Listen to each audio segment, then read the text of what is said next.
کو کہتے ہیں کہ رسول اللہ صلی اللہ علیہ وسلم کی خدمت میں گوشت پیش کیا گیا، اس میں سے آپ کو دستی کا گوشت دیا گیا جو کہ آپ کو بہت پسند تھا۔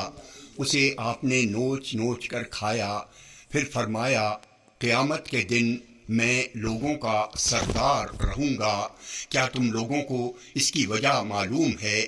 وہ اس لیے کہ اس دن اللہ تعالیٰ ایک ہموار کشادہ زمین پر اگلے پچھلے تمام لوگوں کو جمع کرے گا، جنہیں ایک پکارنے والا آواز دے گا اور انہیں ہر نگاہ والا دیکھ سکے گا۔ سورج ان سے بالکل قریب ہوگا، جس سے لوگوں کا غم و کرب اس قدر بڑھ جائے گا جس کی نہ وہ طاقت رکھیں گے اور نہ ہی اسے برداشت کر سکیں گے۔ لوگ ایک دوسرے سے کہیں گے کیا نہیں دیکھتے کہ تمہاری مصیبت کہاں تک پہنچ گئی ہے؟ ایسے شخص کو کیوں نہیں دیکھتے جو تمہارے رب سے تمہارے لیے شفاعت کرے؟ تو بعض لوگ بعض سے کہیں گے آدم علیہ السلام کے پاس چلیں، لہٰذا لوگ آدم علیہ السلام کے پاس آ کر عرض کریں گے کہ آپ ابو بشر ہیں، اللہ تعالیٰ نے آپ کو اپنے ہاتھ سے پیدا کیا، آپ کے اندر اپنی روح پھونکی، فرشتوں کو حکم دیا جنہوں نے آپ کا سجدہ کیا، لہٰذا آپ ہمارے لیے رب سے شفاعت کر دیجئے۔ کیا آپ ہماری حالت زار کو نہیں دیکھ رہے ہیں کہ ہمیں کتنی مصیبت لاحق ہے؟ آدم علیہ السلام ان سے کہیں گے کہ آج میرا رب ایسا غضبناک ہے کہ اس سے پہلے نہ تو ایسا غصہ ہوا اور نہ کبھی ایسا غصہ ہوگا۔ یقیناً اس نے مجھے ایک درخت سے منع فرمایا تھا لیکن میں نے اس کی نافرمانی کی۔ آج میری ذات کا معاملہ ہے، نفسا نفسی کا عالم ہے، تم لوگ کسی اور کے پاس جاؤ، نوح کے پاس جاؤ۔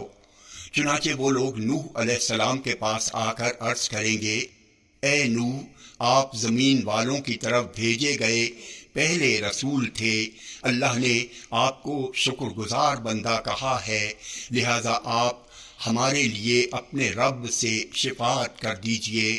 کیا آپ ہماری حالت زار کو نہیں دیکھ رہے ہیں کہ ہمیں کتنی مصیبت لاحق ہے؟ نوح علیہ السلام ان لوگوں سے فرمائیں گے کہ آج میرا رب ایسا غضبناک ہے کہ نہ تو اس سے پہلے ایسا غصہ ہوا اور نہ کبھی ایسا غصہ ہوگا۔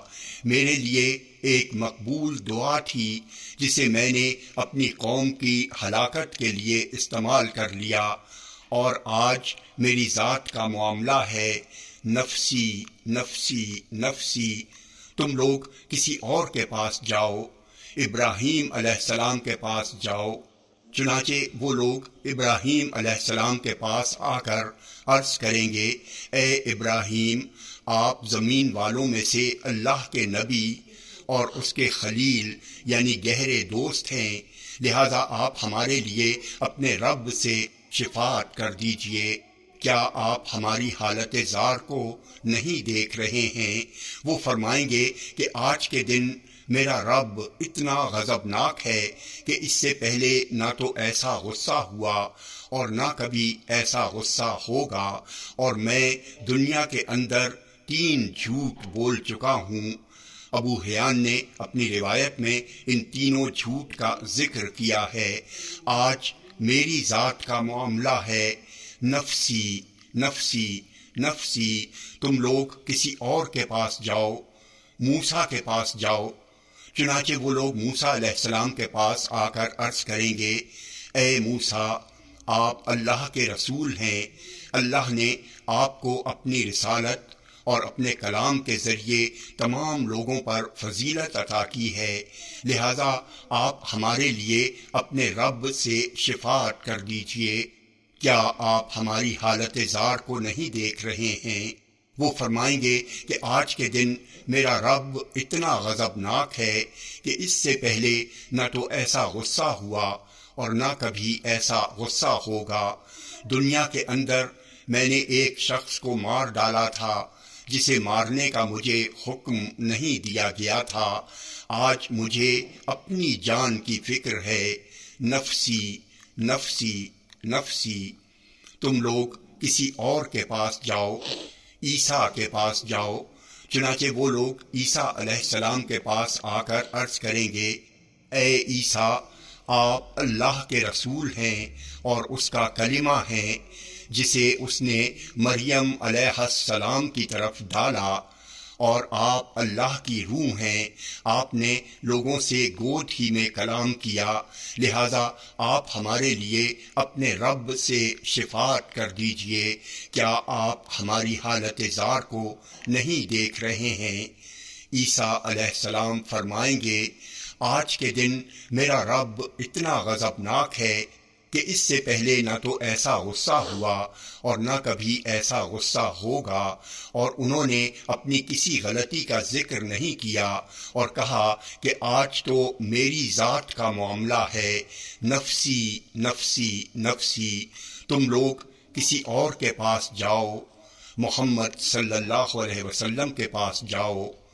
ابو ہریرہ رضی اللہ عنہ کہتے ہیں، چنانچہ وہ لوگ محمد صلی اللہ علیہ وسلم کے پاس آ کر عرض کریں گے، اے محمد، آپ اللہ کے رسول اور اس کے آخری نبی ہیں، آپ کے اگلے اور پچھلے تمام گناہ معاف کر دیے گئے ہیں، لہذا آپ ہمارے لیے اپنے رب سے شفاعت کیجئے۔ کیا آپ ہماری حالت زار کو نہیں دیکھ رہے ہیں؟ آگے رسول اللہ صلی اللہ علیہ وسلم فرماتے ہیں، پھر میں چل پڑوں گا اور عرش کے نیچے آ کر اپنے رب کی تعظیم کے لیے سجدے میں گر جاؤں گا، پھر اللہ تعالیٰ میرے اوپر اپنے محامد اور حسن ثنا کو اس قدر کھول دے گا کہ مجھ سے پہلے اتنا کسی پر نہیں کھولا ہوگا۔ پھر مجھ سے کہا جائے گا کہ اے محمد، اپنے سر کو اٹھاؤ اور سوال کرو، اسے پورا کیا جائے گا، اور شفاعت کرو، تمہاری شفاعت قبول کی جائے گی۔ چنانچہ میں اپنا سر اٹھاؤں گا اور کہوں گا، اے میرے رب، میں اپنی امت کی نجات و فلاح مانگتا ہوں، اے میرے رب، میں اپنی امت کی نجات و فلاح مانگتا ہوں، اے میرے رب، میں اپنی امت کی نجات و فلاح مانگتا ہوں۔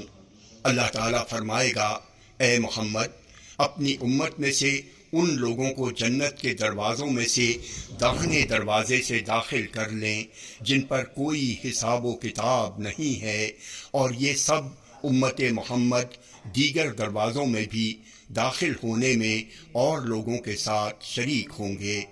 پھر آپ صلی اللہ علیہ وسلم نے فرمایا، قسم ہے اس ذات کی جس کے ہاتھ میں میری جان ہے، جنت کے پٹوں میں سے دو پٹ کے درمیان کا فاصلہ اتنا ہی ہے جتنا کہ مکہ اور حجر یا مکہ اور بصرہ کے درمیان فاصلہ ہے۔ جامع ترمذی